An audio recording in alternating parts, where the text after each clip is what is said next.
Hey, Alaric, this is Scott Docterman with The Athletic. I hope you're well. I know you've had a really interesting couple of months since the season ended. Take me through the Senior Bowl process. How did you get involved with it? What was the conversations like that week? You moved to a bunch of positions, and then you decided to leave before the end. Kind of what was that whole week like for you? Well, Sky was pretty good overall, honestly. Just to be around the top guys and around NFL coaches and get NFL coaching. Um, I would say it went pretty well for me overall. Moved around a little bit. Didn't play much left tackle, honestly, more so guard and right tackle. Just showing that I can do it all, honestly. Um, Coaches wise, good feedback as far as what they were saying. Just want to see me be more consistent for the most part. Like how I move, like my build, like my weight. I can actually put on more weight, they were saying. So pretty good overall. Alaric, the next question from Corey. Corey, please state your name and affiliation. Hey, what's up, Corey Roldan, WHBF. How did you feel like today went? And also watching your teammate Tristan Wirfs, produce day one in the NFL. Do you feel like you can follow in his footsteps and contribute for an NFL team day one? It went pretty well for me overall today. I think so at least. Something like I can move pretty well for my size. I put on more weight, so I'm not big anymore. As far as the next step for me is, not really trying to follow in worst steps, trying to get my own path for the most part. Just do what's best for me, honestly. It's not kind of ideal to go to a top team with Tom Brady and Super Bowl right away, but I hope I do that as well. But in my own kind of footsteps. Alaric, the next question from Matthias. Matthias, please state your name and affiliation. Alaric, Matheus from Time Out Brazil. Congratulations for the Pro Day and going for the NFL Draft.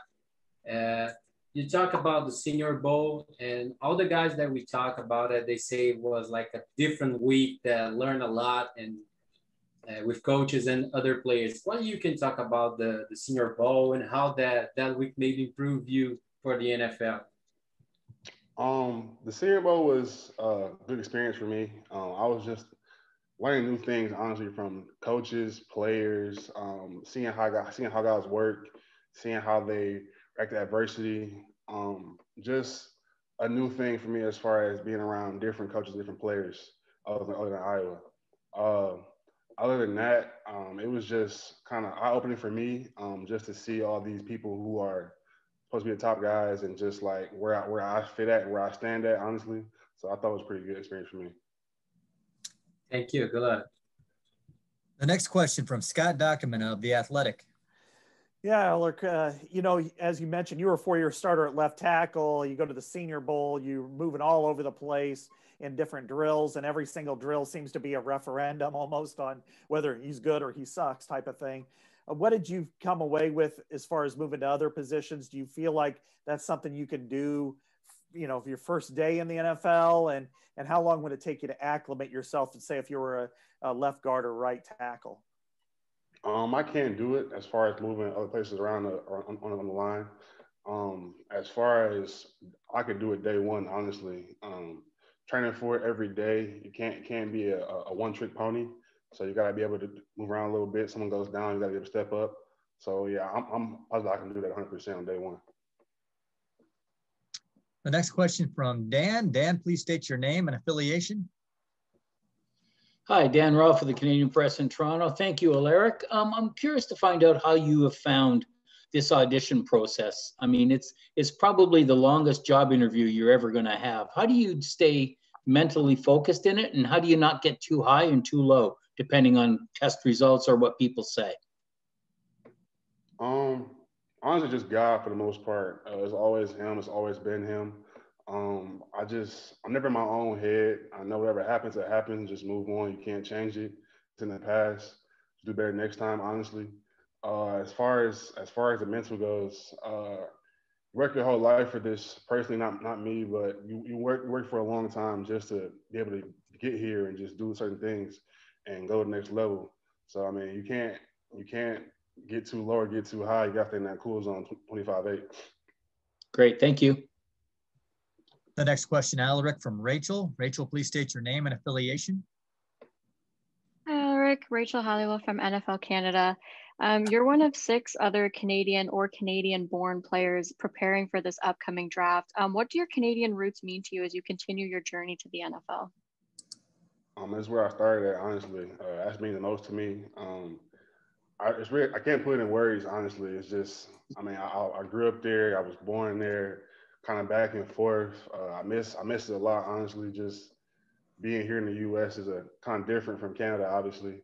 But I mean, it's just something that's gonna always be with me my whole life, and I love it, honestly. Thank you. The next question from Scott of The Athletic.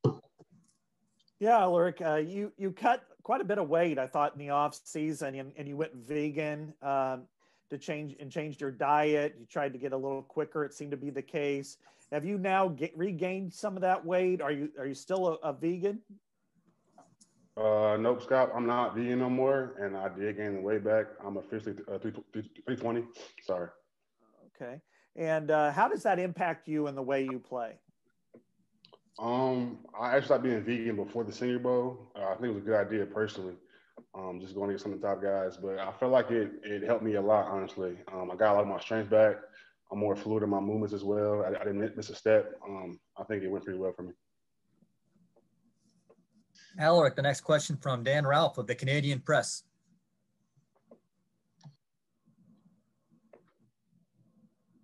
Dan, can you unmute your microphone, please? Sorry about that. Going to the next level, what are some of the things that you think you have to work on? Next level wise, just being more sound with my pass pro, being consistent, doing the little things, honestly. The biggest thing for me is just being sound my pass pro overall. Like staying solid, 3rd down, 4th down, doesn't matter. Thank you. The next question from Leah Van of the Cedar Rapids Gazette. Hi, I have a question on, there was, of course, a list of people invited to the NFL Combine, which didn't happen. What did it mean to be on that list, and how disappointing is it that you don't get to be at that NFL Combine? Personally, I'm not really upset about it. It's great to be on the list. Honestly, I'm appreciative of it, but it's not really a big thing to me, honestly. I'm just trying to get to the NFL and just do my job there. The next question from Scott Docterman of The Athletic. Yeah, you've been around a lot of tackles the last few years and probably had to become more of a leader growing as the older you got. How were you able to pass along those leadership responsibilities, and who are the next tackles that will be in line to kind of replace you at your position in Iowa? Personally, as far as the tackles go, I'm not too sound on that. I'm not really sure. We got a few transfers and things of that nature for the most part. So I'm not really sound on the guys behind me. But as far as leadership role goes, Tyler, I mean, he's a strong guy. He's been there 2 years now, playing pretty well. He's obviously the ringleader in there. Also, Cody Ince and guys like that. So they're good as far as leadership goes. Take the next question from John. John, can you please state your name and affiliation? Sure. John Crick, Toronto Sun. I'm from Windsor. I understand you are too. Can you tell us how were you born in Windsor, when you moved over to Detroit, whether you still have family in Canada, and your connection to Windsor and Canada in general? Yep. So I was born in Windsor, kind of back and forth from Detroit and Canada a little bit, but officially back to Michigan, 8th grade. So I went to middle school and elementary school in Canada and Detroit. I do have family in Windsor still, aunts, cousins, grandmother, all that nature for the most part.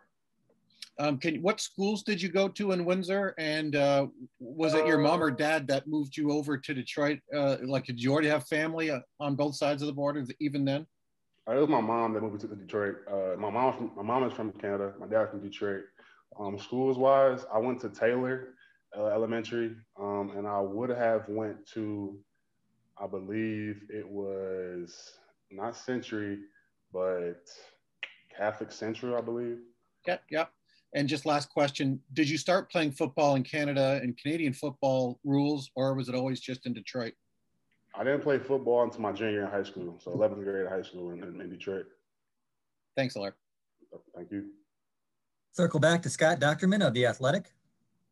Yeah, Kirk Ferentz is known kind of as a guru when it comes to offensive line development, and you kind of cited that when you picked Iowa over Michigan many years ago.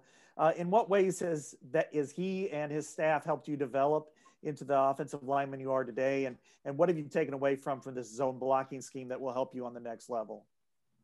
As far as the staff of KF goes, I mean, they're sound when it comes to offensive line. People know that we're a run-heavy school. Been away for a long time now, so I win our games. But technique-wise, they're just key on the details and the small things for the most part.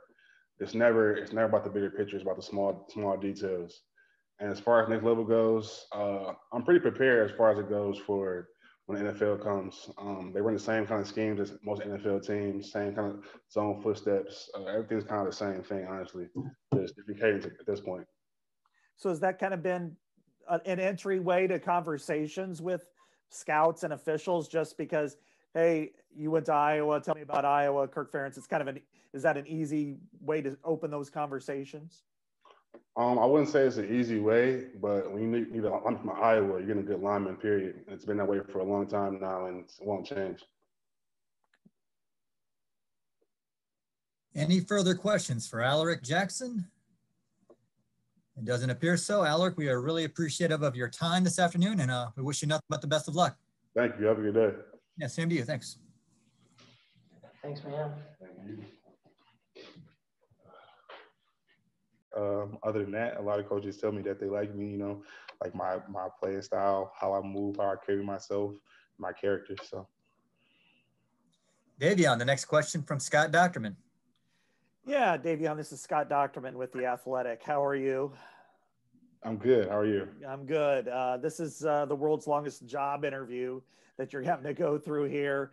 What's this experience been like? Where did you train? Did you go to Florida? And did you try to cut weight, or did you try to just simply boost some explosiveness in this offseason? So yeah, I did train in Florida. I trained in Pensacola, Florida, Golf Breeze at Exos. I wasn't really trying to cut weight, more so of maintain weight, maybe even get a little bit, gain a little bit if I could, just keeping my speed. So, how did you run today? I ran pretty well. Time? The next question, Daviyon, from Matthias. Matthias, please state your name and affiliation. Daviyon, here's Matheus Ornelas from Time Out Brazil. Congratulations for going for the NFL draft. You have a really good 2020, like even all the problems, you have like a big production for a guy who play inside of the line.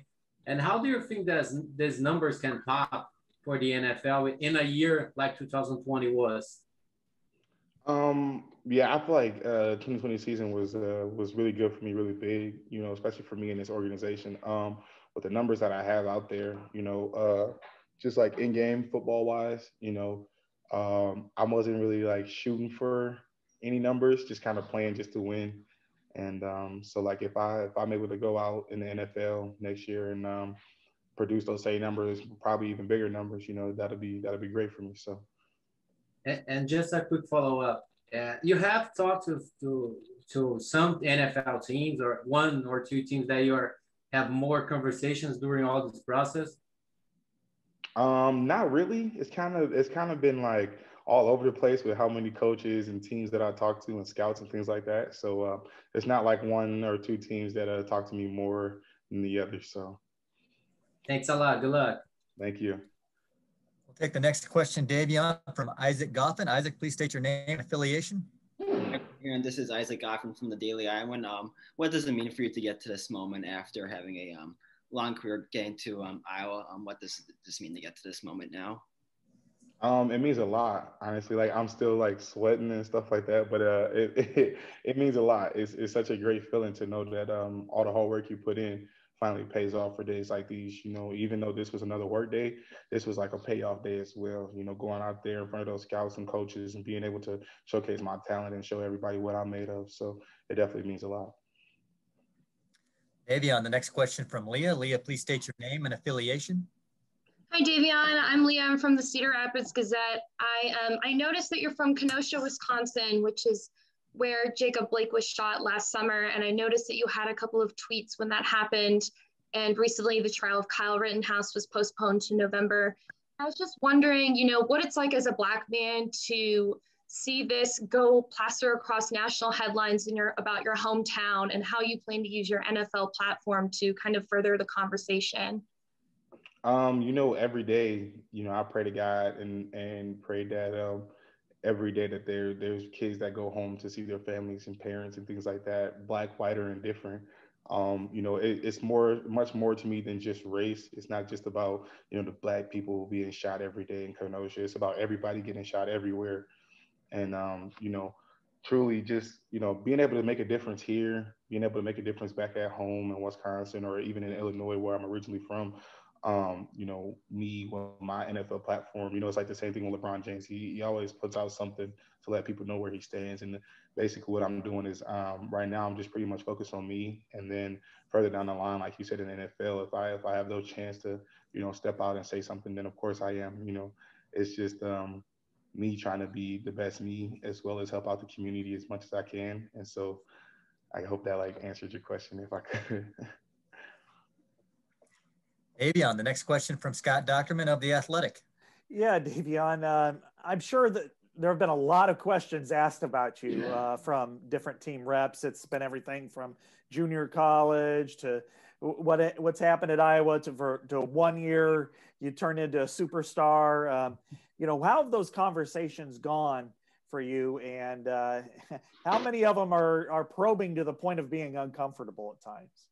A lot of, actually none of them get to the point where they're uncomfortable.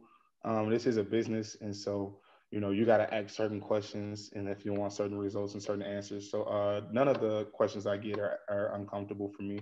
I just want to answer them truthfully and just keep going. A lot of coaches have asked me a lot of things about JUCO and why did I come out this year and things like that. There's never been how do I put this? There's never been a doubt in my mind about my athletic ability, about my play style, and how I can make a change on the team and make a team different and better. And so just really just staying the course and just waiting on my turn. We have some great guys in front of me, Cedric Lattimore, Sam Brings, and just waiting my turn basically. And when it's my time to show, my time to shine, I just go out and do what I need to do. So that way I get the production I need done. At Iowa, you played a 2-gap defensive tackle, which usually isn't a statistics machine, but you kind of flip that on its head. What do you show? Do other teams look at you as maybe a 1-gap penetrator type? And is that what you would prefer to play if you get your chance? So yeah, a lot of teams actually talk to me about 1 gap, just going up gap or just taking on that single block.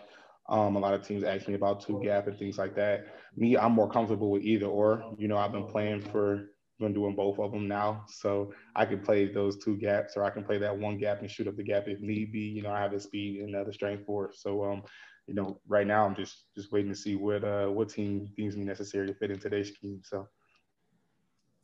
Daviyon, the next question from Leah Van of Cedar Rapids Gazette. Yeah, so some players have been kind of mixed about this question. What did it mean to receive the invite to NFL Combine, even though there wasn't a Combine this year? And do you feel like you're missing out on an experience there? Okay, so let me answer the first one first. It actually meant a lot, to be able to being invited to the Combine. It's like you're one of those guys that showed out. You're one of those guys that stood out over every college player in college football. So it's a great feeling to be able to be invited to the Combine. Not being able to go, you feel like you missed out on a certain moment, but a lot of times you just think about it as better this way. Like our pro day, being able to come here back to Iowa, back with all the people that I've trained with for the last 2 to 3 years, being in that weight room and on that field, screaming and hollering with your brothers, there's no better feeling than that. We all working towards the same goal of just trying to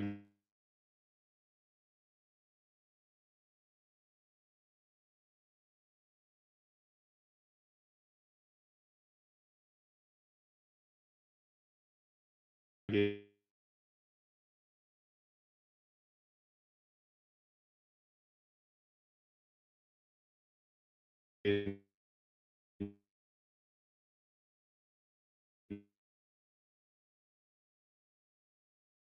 what the next plan is. Of course, to just keep training.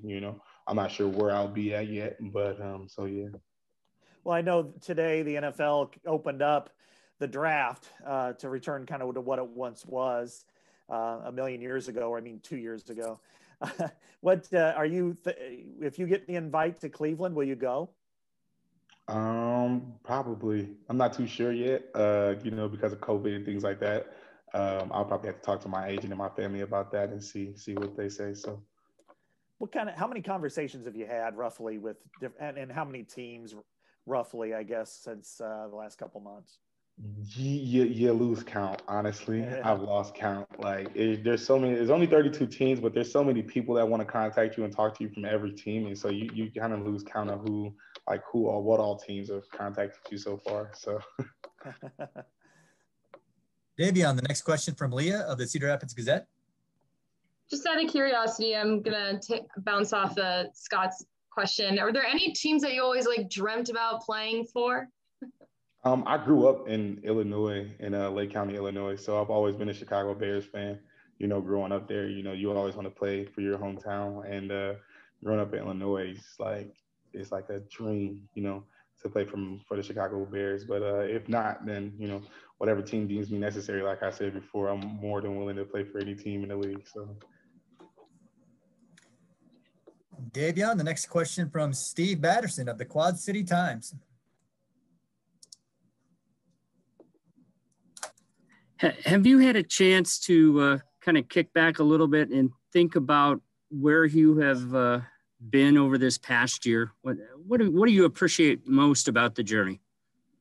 I sit back and I think about that a lot, actually, just how far I've come for this moment today. And I would say the one thing that I appreciate the most a lot of times is, for one, having all 4 trophies back into Kinnick, having those bad boys home is a great feeling, especially beating Wisconsin, since I'm from Wisconsin. But that's one. Another one is just, my support system is really big. And everything that I've been through in my life, even this past year, just to get here to this day, I wouldn't be able to make it without my family, my parents, my high school head coach, and people that I love.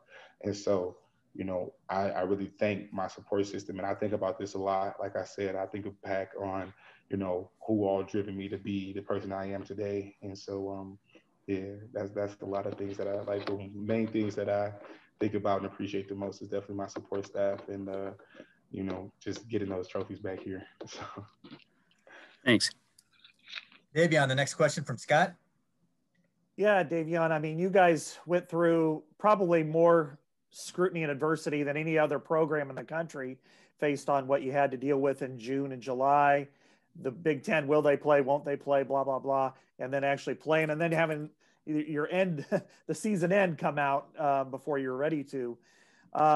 What was it about that journey that probably makes it rewarding, not just winning convincingly late in the year, but just to go through all that adversity as a team and look pretty much together, at least from my vantage point, by the end of it? Well, basically, you answered it. Just being able to come together as a team, as a family. We created a bigger bond this year than I feel like the past years have had. And I feel like any day of the week I can call any of these guys up and they'll answer the phone and we'll have a conversation that might last for 2 hours. And that's the things the bonds that you want to build with people that you work with. And I feel like to answer your question, that this family, this organization, and what we were able to do, it wouldn't have been possible without coming together as a team, as a family, and working together as brothers and fathers and families. So I feel like that was the best thing for us. Daviyon, the next question from Leah. Yeah, so I was reading around a little bit, and one of the concerns that has been listed is that this was kind of your one big season with Iowa and big breakout season. And I was wondering what your counter argument is to people who might, kind of see that one breakout season of one time being a starter, one full season being a starter, being kind of a disadvantage. I guess my counter argument to that would be is, you come to Iowa for one thing, and that's to grow as more than just a football player. This is a human being, you know, build character and things like that. And our coaches always talk to us about it. You know, you got to stay the course. You got to, like, it's always a next man in, but you have to wait that time to be that next man in, you know? So like, it's never going to be where, you know, I've started my entire life growing up. I've always been the kid that's dominating. So, you know, being here, not starting, you know, I'm still on practice squad here basically. And I'm trying to embarrass the ones at practice. So that way, when they go out to the game, we win. And that would be the easiest day they had all week. So it's more to it than just starting and playing and getting all those plays. You know, for me, it's more to it than just, you know, being that starter and getting that fame. It's about winning. It's about contributing to the team, even when you're not even on the field during game time. You know, 2018, I was redshirted. I didn't play a snap, but I'm out there every game in the crowd. I'm out there every day at practice, putting in the work, being the hardest practice that you can have all week. So that way game time comes, and that's the easiest day for you. So just staying that course and just maintaining where I needed to be. You know, there's so much growth and development that comes with playing football. And I feel like if coming here and starting right away, I don't think I would have learned the same things that I did not starting. So. All right, Daviyon, I do not believe there are any more questions. So I want to thank you for your time this afternoon and wish you nothing but the best of luck. Thank you guys for having me. Thank you. Good, I can hear you as well. We will ask people to raise their hand if they have a question for Chauncey Golston. We'll get started right away with Scott Docterman. Scott, please state your name and affiliation. Hi, Chauncey. This is Scott Docterman with The Athletic. I hope you're doing well today. I wanted to ask you about your Senior Bowl experience because you primarily were a defensive end. You slid inside a little bit at Iowa, but you played pretty much all defensive tackle down there. What did that show? What did that prove about yourself, you think? And what were the conversations like? Because you were playing a position that you didn't play every single down at Iowa. Okay, so like my whole mindset. So when I got there, I was like, first of all, I enjoyed that. I was really grateful for the invite, and I enjoyed the entire Senior Bowl experience. But when I got there, like we was in our first D-line meeting, and I saw that there was like 9 defensive ends and 2 defensive tackles. So like on my way to practice, I text Coach Bell, and I was like, yeah, there's a lot of defensive ends here, and like they're like smaller defensive ends. Like I'm a bigger defensive end, and I was like, well, I'm trying to get reps, and I could fight for some reps at the end, or I can go where everybody else isn't comfortable and, you know, get comfortable being uncomfortable and like take that as a learning experience, especially getting like coached by NFL guys, like NFL coaches at a position that I didn't know. And it's also showing that like I have versatility and I'm not scared to look stupid in front of like anybody trying to get myself better and improve on my craft. So. Chauncey, the next question from Matthias. Matthias, please state your name and affiliation. Chauncey, Matheus Ornelas from Timeout Brazil. Congratulations for going for the NFL draft. A lot of players always try to point the best quality for the scouts and on the interviews. So what do you think that's your mainly quality that the NFL can see and that you could show in all these years in Iowa and even in the Senior Bowl? My best quality, I'm a smart player. I'm pretty mild-mannered. I don't let like any situation get too big for me. I play with like good length. Like those are like some things that I see, and I'm like a power type guy. So those are some of the things that I say. The next question, Chauncey, from Scott Docterman of The Athletic. Yeah, Chauncey, kind of getting back to your versatility. I mean, as you primarily played left defensive end, you slid inside on pass rush situations last couple of years. You've also played right end. You seem to fit a lot of different windows, and teams are on sub packages almost on every down now at the NFL.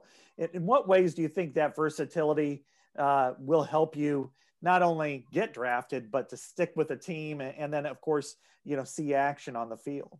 Well, like, versatility is all. Like, you never want to be a one-trick pony. And I've showed that I can play every spot on the line. So coaches, and then like I also showed that I have a high football IQ. So like when coaches want to talk about football, they're like, oh, he knows this terminology and stuff like that. Plus, like the film shows that like I can perform at like multiple positions at a high level. So like versatility is everything, and being able to fit in multiple different schemes is what you want to do, especially when you're interviewing for 32 different schemes. So. And in what way? How much conversation did you have with teams while you were in Mobile, and then since then through Zoom and everything like that? What's kind of the feel that you've gotten from them, and then how do you feel about how you stack up right now?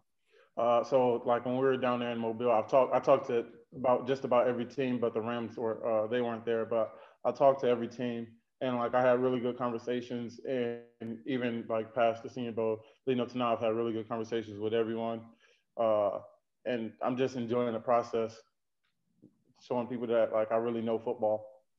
Well, yeah, and you've grown as physically and mentally, and you're also considered one of the great leaders, I guess it is, of the Ferentz era. How much of intangibles figured into those conversations? And have you heard from teams that, hey, Kirk talks you up, he says a lot of good things about you? Yeah, like I always hear, like, first of all, like I always want my how other people think of me to like just stand out. Like I don't even have to like my reputation to perceive me. Like I want other people to like be able to talk me up. I don't have to sit there and talk because I'm really about like what I do. Like so that's just what I try to do. So when teams do talk to coaches and they come talk to me, they're like, are you like just a perfect guy or something? Like, are you an angel? Because like I don't do anything bad. Coaches don't have anything like any dirt on me or anything like that. Because like that's just not the type of person that I am. These folks shower sweats. Well, you're not you don't play like an angel on the field. I can see. I'm sure some people can say that. You grew up in Detroit. Did you grow up a Lions fan or just a kind of a general NFL fan? And what's kind of been your feedback with your hometown team since this has all happened? I didn't grow up like I watched football, but I was a Seahawks fan, and like I like Oregon because like I like their the vault green that they got in their jerseys. So like I really like that as a kid. Like I was, how that go. And then I was like an Oregon fan, like they had all the jerseys. So it was like one of those type of things. It wasn't like really like their style of play or anything that like attracted me to them. It was more like the jersey stuff. So that's why like I don't. And then like when I was growing up, the Lions had like some of those bad seasons. So as a kid, like since my parents weren't Lions fans, I didn't really have a real reason to like be a Lions fan. Mm-hmm. At Iowa, you've been you've grown, but also you've had a lot of really good, intense coaching. Coach Bell, Coach Morgan, early in your career. What have you taken away from that, and especially the fact that they do teach you to play every position on the line and not just specifically end and end rush, that type of thing? Well, I'm really appreciative of those guys and Coach Bell for coming to East English Village in the spring and seeing a skinny guy work out and offering me a scholarship. Like I'm really appreciative of that. And like him and Coach Morgan, like really like grinding. Like I don't really know how to even explain it. I'm thankful for those guys and like the experience like of growing up, like being a young guy in a room and the older guys like the Matt Nelsons and those guys, like the way that their leadership styles and stuff, and like them, like seeing them lead from the front and being about like what they say. The coaches never had to get on them. I'm really appreciative of this whole experience. Like if I had to go back and do it again, I most definitely would choose Iowa again. So I'm really appreciative. What did that mean for you? I'll make this my last question. What did that mean for you to win your last game at home against Wisconsin, the way you guys did it? And then, of course, you had a pretty demonstrative sack there in the second half. That was nice, especially because like every year I had been here, we hadn't beaten Wisconsin, and they were like tight games. And then like, especially like the last year's game, like they like ran for a lot of yards. So for us to go out, even though we didn't know that was the ending, like you couldn't have, like that was the end, that was the game that brought all the trophies back in the building. So like I can say that I've had every trophy. A lot of guys, they went out and they hadn't had like the trophy, so that was nice. That was really nice. All right, Chauncey, we want to thank you so much for your time this afternoon and wish you nothing but the best of luck moving forward. Thank you. Y'all have a good night.